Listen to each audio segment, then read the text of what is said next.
Hello friends, welcome back to my YouTube channel online Dubey classes.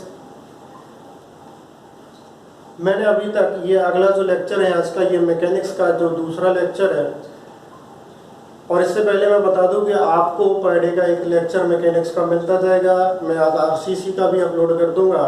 जो RCC की शिकायत आ रही है कि सर आरसीसी का डालिए, तो उसका भी मैं आज अपलोड कर दूंगा। तो जो भी स्टूडेंट्स हैं उसको देखना चाहते हैं वो देख सकते हैं। मैंने आज के कल के वीडियो में एक मैकेनिक्स का जो फर्स्ट लेक्चर डाला था, उसमें मैंने कुछ कमेंट देखे हैं, बड़े फर्जी कमेंट आ रहे हैं।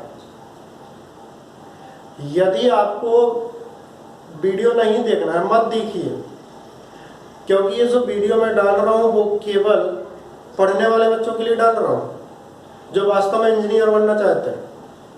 उनके लिए नहीं है जो इंजीनियर बनना नहीं चाहते हैं। तो कृपया करके आप लोगों से रिक्वेस्ट है कि फर्जी कमेंट मत डालिएगा। यदि आपको देखना है तो आप देखिएगा, कोई प्रॉब्लम नहीं है। आपकी मैं भरपूर हेल्प कर रहा हूँ कि आपको ज़्यादा से ज़्यादा मटेरियल, अच्छे से अच्छा मटेरियल देने की कोशिश करें, जिससे आपको जल्दी से जल्दी सफलता मिले। तो थोड़ा सा कल का रिवाइज करते हैं। चलो स्टार्ट करते हैं, कोई प्रॉब्लम नहीं है, बच्चे हैं कर देते हैं। तो कल यहाँ तक कि मैंने मशीन का जो चैप्टर स्टार्ट किया था, उसमें मैंने आपको शायद में भी इफिशियंसी तक बता दिया था। एक बार जल्दी से रिवाइज कर देते हैं। कल मैंने आपको मशीन का बताया था। मशीन के बाद मैंने आपको उसका जो थिंग्स बताई थी कि लोड होता है, एफर्ट होता है। शायद आप लोगों को अच्छे से समझ में आ गया होगा, आशा करता हूँ। जो भी नहीं आया हो तो आप लोगों से बार बार बोल रहा हूँ कि आप कमेंट में करके या पर्सनल नंबर पर आप पूछ सकते हैं, व्हाट्सएप करके पूछ सकते हैं। फिर इसके बाद मैंने उसके बारे में कुछ डेफिनेशन बताई थी, जैसे मैकेनिकल एडवांटेज बताया था, W/P बताया था। W/P क्या होता है? आपका लिफ्टेड वेट होता है। जो आपका P होता है आपका अप्लाइड फोर्स होता है। इसके बाद मैंने वेलोसिटी रेशियो बताया था। वेलोसिटी रेशियो मैंने आपको y/x बताया था। y मैंने आपको बताया था कि जो अप्लाइड फोर्स होता है उसका डिस्प्लेसमेंट, तथा जो x होता है वो लिफ्टेड वेट का डिस्प्लेसमेंट होता है। दोनों का रेशियो आपका वेलोसिटी रेशियो कहलाता है। फिर इसके बाद मैंने आपको इनपुट एनर्जी बताया था। इनपुट एनर्जी में क्या बताया था मैंने? P × y, अर्थात कहने का मतलब है अप्लाइड फोर्स इंटू में उसका डिस्प्लेसमेंट। इसके बाद मैंने आपको आउटपुट एनर्जी बताया था। आउटपुट एनर्जी में मैंने क्या बताया था? W × x बताया था। W क्या होता है? आपका लिफ्टेड लोड होता है, इंटू में उसका डिस्प्लेसमेंट होता है। इसके बाद मैंने एफिशिएंसी बताया था। एफिशिएंसी में मैंने आपको बताया था आउटपुट एनर्जी अपॉन में होता है आपका इनपुट एनर्जी, अर्थात दोनों का रेशियो आपका क्या कहलाता है? एफिशिएंसी कहलाता है। इसके बाद मैंने आपको 4 टाइप की मशीन बताई थी। 4 टाइप की मशीन में मैंने ideal machine, actual machine, reversible machine और नॉन रिवर्सिबल मशीन बताई थी। तो आइडियल मशीन की मैंने आपको एफिशिएंसी बताई थी, कितनी होती है आपकी? 100% या 1। इसके बाद मैंने एक्चुअल की बताई थी कि आपकी 100% से लेस होती है या फिर आपकी 1 से कम होती है। इसके बाद मैंने रिवर्सिबल में बताई थी। रिवर्सिबल में मैंने बताया था कि इसकी जो एफिशिएंसी है वो आपकी शुड बी मोर देन 50% होनी चाहिए। नॉन रिवर्सिबल का मैंने आपको बताया था शुड बी लेस देन 50% होना चाहिए। मैं आपको बता दूं कि कल जो मैंने बार फिर से बता रहा हूं कि कल की जो क्लास थी आप देख लेना। आप सब कोई भी बुक्स उठा के देखेंगे, आज का जो लेक्चर होगा उसका भी, और जो आगे के लेक्चर आएंगे आप उठा के देख लीजिएगा कि जितना भी मैं आपको पढ़ाऊंगा किसी हर बुक्स में मिलेगा, हर पेपर में कोई ना कोई क्वेश्चन जरूर मिलेगा। तो थोड़ी सी बात करते हैं कि कल मैंने एक आपको नॉन रिवर्सिबल मशीन बताई थी। कौन सी बताई थी? नॉन रिवर्सिबल मशीन बताई थी। नॉन रिवर्सिबल मशीन को हम लोग एक सेल्फ लॉकिंग मशीन भी बोलते हैं। क्या बोलते हैं? सेल्फ लॉकिंग मशीन भी बोला जाता है। और बता दूं मैंने ये क्यों बताया, क्योंकि मैंने कुछ पेपर्स देखे हैं उसमें ये क्वेश्चन पूछा गया है। और क्या पूछा गया है कि सेल्फ लॉकिंग मशीन किसे कहते हैं? तो सेल्फ लॉकिंग मशीन आपकी क्या होती है? नॉन रिवर्सिबल मशीन होती है। कौन सी मशीन? Non reversible machine. फिर अगला क्वेश्चन फिर उसमें पूछा गया कि जो सेल्फ लॉकिंग मशीन है उसकी जो एफिशिएंसी होती है वो कितनी होती है? तो मैंने आपको बताई थी, कितनी बताई थी? लेस देन कितना परसेंट? 50%। कितना? Less than 50%। तो इतना मैंने आपको बताया था। ये तो आपका कल का था, कुछ पॉइंट इसमें छूट गया था। ये इंपॉर्टेंट पॉइंट था कि नॉन रिवर्सिबल को सेल्फ लॉकिंग मशीन भी बोलते हैं। उसकी एफिशिएंसी कितनी होती है आपकी? लेस देन 50% होती है। चलिए फिर आज का लेक्चर स्टार्ट करते हैं। और आज का लेक्चर करने से पहले आपको बता दूं कि आपको यदि वीडियो चाहिए है, अच्छे से अच्छा मटेरियल चाहिए, तो आपको केवल एक ही काम करना है, वीडियो पूरा देखना है ताकि आपको मटेरियल पूरा मिले, और उसके साथ साथ आपको लाइक शेयर सब्सक्राइब में बेल आइकन करना है। इसके बाद फिर आगे बढ़ते हैं। आज का जो टॉपिक है आपको बता दूं वो है आपका मशीन लॉ। कौन सा है? मशीन लॉ, मतलब मशीन का नियम। मशीन का नियम मैं क्यों बता रहा हूं? क्योंकि आपका जो एग्जाम्स होते हैं उसमें एक पॉइंट आता है, एक क्वेश्चन आता है, वो बहुत बार पूछा गया है, लॉस्ट एफर्ट। लॉस्ट एफर्ट, और लॉस्ट एफर्ट का जो फॉर्मूला होता है मैंने शायद आपको कल बताया हो, यदि नहीं बताया तो आज आप लोग देखिएगा कि जो लॉस्ट एफर्ट होता है वो आपका क्या होता है? Actual effort. क्या होता है? एक्चुअल एफर्ट, और माइनस में होता है आपका आइडियल एफर्ट। क्या होता है आपका? एक्चुअल एफर्ट माइनस में क्या होता है आपका? Ideal effort. अब देखिएगा कि यदि आपको ये फॉर्मूला देखना है तो आपको इस फॉर्मूले को समझने के लिए आपको क्या करना पड़ेगा? मशीन का नियम होता है, मशीन लॉ समझना पड़ेगा। और मशीन लॉ आपका क्या होता है वो भी आप समझ लीजिएगा कि जो आपका मशीन लॉ है वो होता है it is the relation between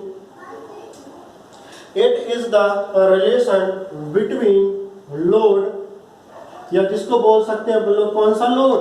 lifted load. कौन सा लोड? लिफ्टेड लोड एंड क्या? एफर्ट। क्या होता है आपका जो मशीन लॉ है, मशीन लॉ का जो नियम है क्या होता है? फिर से समझ लेना, it is relation between lifted load and effort. अर्थात कहने का मतलब है कि जो आपने प्रयास लगाया था, जो आपने लोड उठाया था, दोनों के मध्य जो रिलेशन होता है वो आपका क्या कहलाता है? मशीन लॉ कहलाता है। अब किस तरीके से इसको देखते हैं तो आपको बता दूं, देखिए जरा ग्राफ देखिए, इसका जो फॉर्मूला होता है P बराबर WA प्लस B। क्या होता है आपका? P बराबर WA प्लस B। यहां से मैं फिर बोल रहा हूं कि इसी फॉर्मूले को आपको कई तरीके से चेंज करके, जैसे आपका बोल सकता है P बराबर W upon A plus B, P बराबर आपका W into A minus B, या W बराबर P into A plus B, या W बराबर P अपॉन A P बराबर W A प्लस B। इस तरीके से आपसे पूछ सकता है, वो आपका पूछा गया है, इसलिए मैं बार बार फोकस कर रहा हूँ, पूछा गया है तो आपका कौन हो सकता है? P बराबर WA प्लस B, तो P बराबर WA प्लस B, अर्थात आपका कौन सा ऑप्शन सही हो जाएगा? चौथा ऑप्शन आपका सही हो जाएगा। आपका जो कई बुक्स हैं उनका अन्य बुक्स में आपको यही फॉर्मूला दूसरे तरीके से लिखा गया है, और किस तरीके से लिखा गया है? P बराबर MW प्लस C। P बराबर MW प्लस C। तो आपको घबराना नहीं है, बिल्कुल भी परेशान नहीं होना है, आपका फॉर्मूला वही है P बराबर WA प्लस B। और यहाँ पर बस उनने कुछ नहीं है, डिनोट करने का उनका तरीका अलग है, अर्थात उन्होंने A को M से डिनोट कर दिया और यहाँ पर B को उन्होंने C से डिनोट कर दिया। मटेरियल वही है, बोलेंगे वही, सब कुछ वही है। तो आप समझिएगा P क्या होता है। P क्या होता है तो आपको बता दूं कि उसके लिए आपको एक ग्राफ समझना पड़ेगा। तो इसको O नाम दिया, इसको एक X नाम दिया, इसको Y नाम दिया, और इस जो Y अक्ष है ये आपकी जो होती है वो किसको प्रदर्शित करती है? एफर्ट को। और जो आपकी X अक्ष है ये आपकी किसको प्रदर्शित करती है? लोड को। ये आपकी किसको प्रदर्शित करती है? लोड को। समझ में आ रहा? ठीक है, आगे देखते हैं। तो P बराबर WA प्लस B। अब आप देख रहे हो कि P तो हमने बता दिया कि Y अक्ष शो करती है, W है वो आपकी X अक्ष शो करती है। तो आपका जो रिलेशन है P अर्थात एफर्ट, W अर्थात लो के मध्य होता है। अब A क्या होता है और B क्या होता है? तो आपको जो बता दूं कि जो आपका एक आप देख रहे होंगे कि ए और बी एक लाइन खींची है। और आपको बता दो, ये भी क्वेश्चन आपका आता है कि जो आपका मशीन लॉ होता है वो किस पर आधारित होता है, तो आपको बता दो कि वो आपका किस पर आधारित होता है, लीनियर रूल पर। किस पर? रेखीय नियम पर आधारित होता है। किस पर आधारित होता है? लीनियर रूल अर्थात रेखीय नियम। ऐसा क्यों बोला गया है? क्योंकि जब हम ये प्रैक्टिकल करते हैं तो आप देखते हो कि जो आपका P है और जो आपका W है, इसके जो पॉइंट आते हैं वो एक ही रेखा पर होते हैं। इस तरीके से आगे की ओर बढ़ते जाते हैं तो आपके ये जो पॉइंट होते हैं ये एक ही रेखा पर आते हैं। इसलिए बोला गया है कि जो मशीन लॉ है वो किस पर आधारित है? लीनियर रूल अर्थात सरल रेखीय रूल पर, नियम पर आधारित है। आगे बढ़ते हैं। जैसे मैं बता रहा था कि अब W क्या होता है, B क्या होता है, तो यहाँ से हम लोग क्या करते हैं कि एक हॉरिजॉन्टल लाइन खींचते हैं। तो यहाँ पर जो आपका एक एंगल बनता है वो आपका होता है A। क्या होता है? A।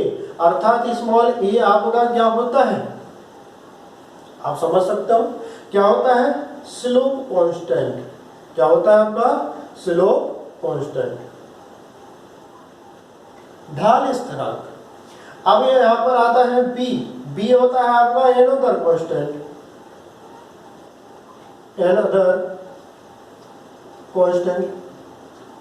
एनोदर कांस्टेंट का मतलब क्या होता है? एनोदर कांस्टेंट तो बता दूं आपका, ये होता है आपका फ्रिक्शन कांस्टेंट। मतलब किसके कारण? फ्रिक्शन के कारण। किसके कारण? फ्रिक्शन के कारण। अब ये शो कहां पर होता है? वो होता है आपका B यहां पर। अब आप सोच रहे हो कि B इसको शो कर दिया, अभी आप बोल रहे थे कि एफर्ट, तो आप देखिएगा आगे समझिए, पक्के में समझ में आ जाएगा। देखिए जरा यहां पर आप देखिएगा, ये जो A है ये B है, यहाँ पर P बराबर W A प्लस B लिखा है। इसका मतलब है कि ये मैंने किसके लिए देखा है? किसके लिए देखा है? एक्चुअल कंडीशन के लिए। किसके लिए देखा है? एक्चुअल कंडीशन के लिए। तो इस एक्चुअल कंडीशन के लिए, क्योंकि मैंने बताया कि दो टाइप की होती है, आइडियल और एक्चुअल। आइडियल और एक्चुअल। तो ये एक्चुअल के लिए है। एक्चुअल के लिए P क्या है? एक्चुअल के लिए W। और एक्चुअल की जब कंडीशन बोलेंगे तो इसका मतलब है 100% से कम, एक से कम। इसका मतलब है कि उसमें फ्रिक्शन होता है। मैंने एक्चुअल मशीन का बताया था कि जिसमें फ्रिक्शन हो, तो इसका मतलब है कि ये ऊंचाई क्या शो करेगी आपकी? फ्रिक्शन। बात क्लियर? तो ये आपका P बराबर W A प्लस B या P बराबर MW प्लस C। आगे देखते हैं। मान लिया हमने कुछ एक भार ले लिया। क्या ले लिया? एक भार ले लिया, और वो भार है आपका क्या? W1।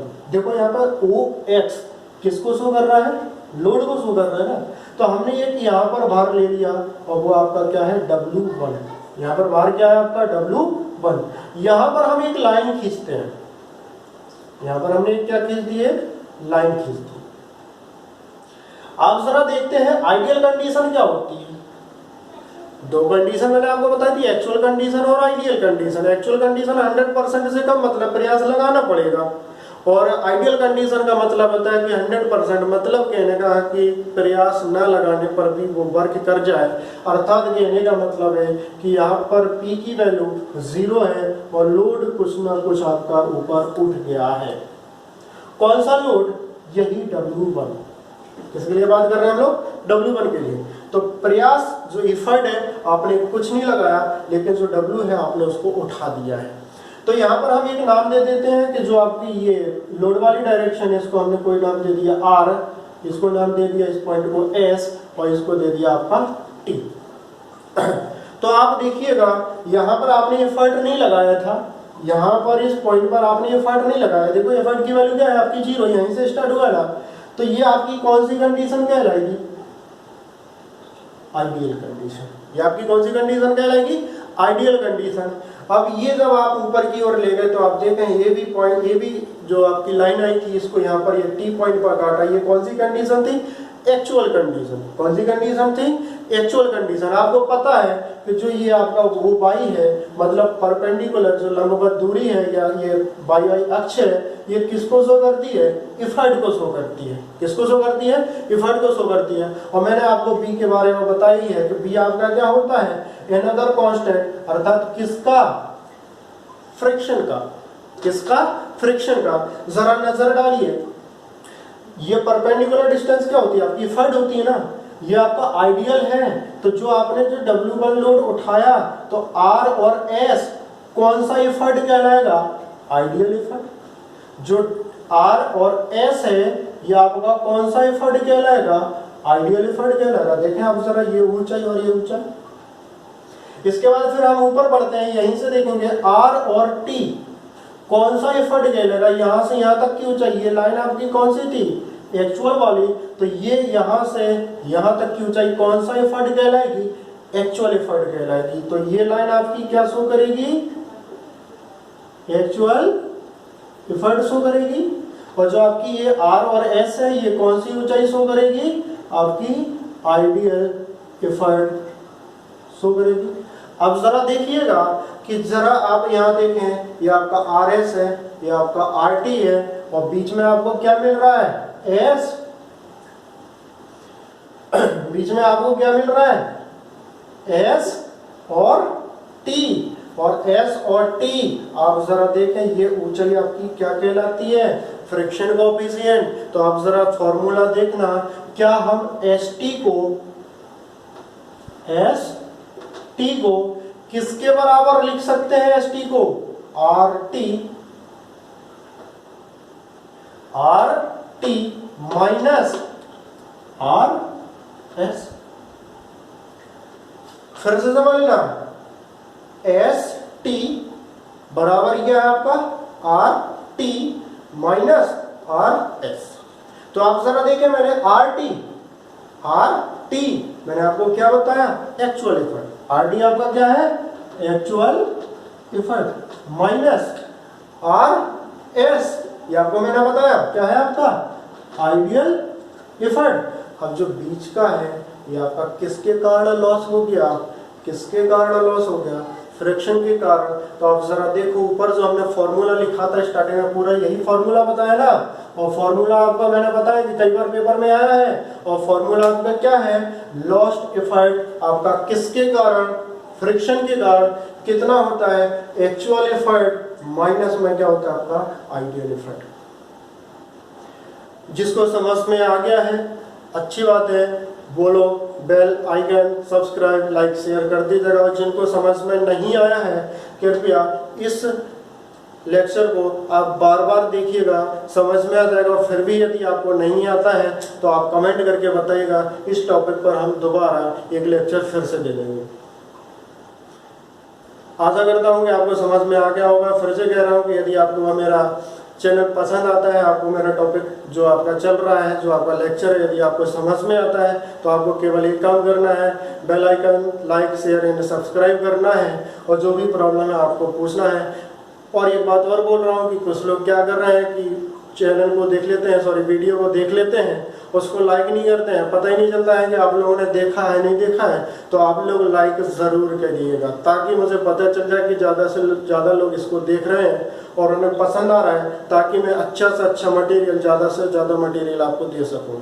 Thank you.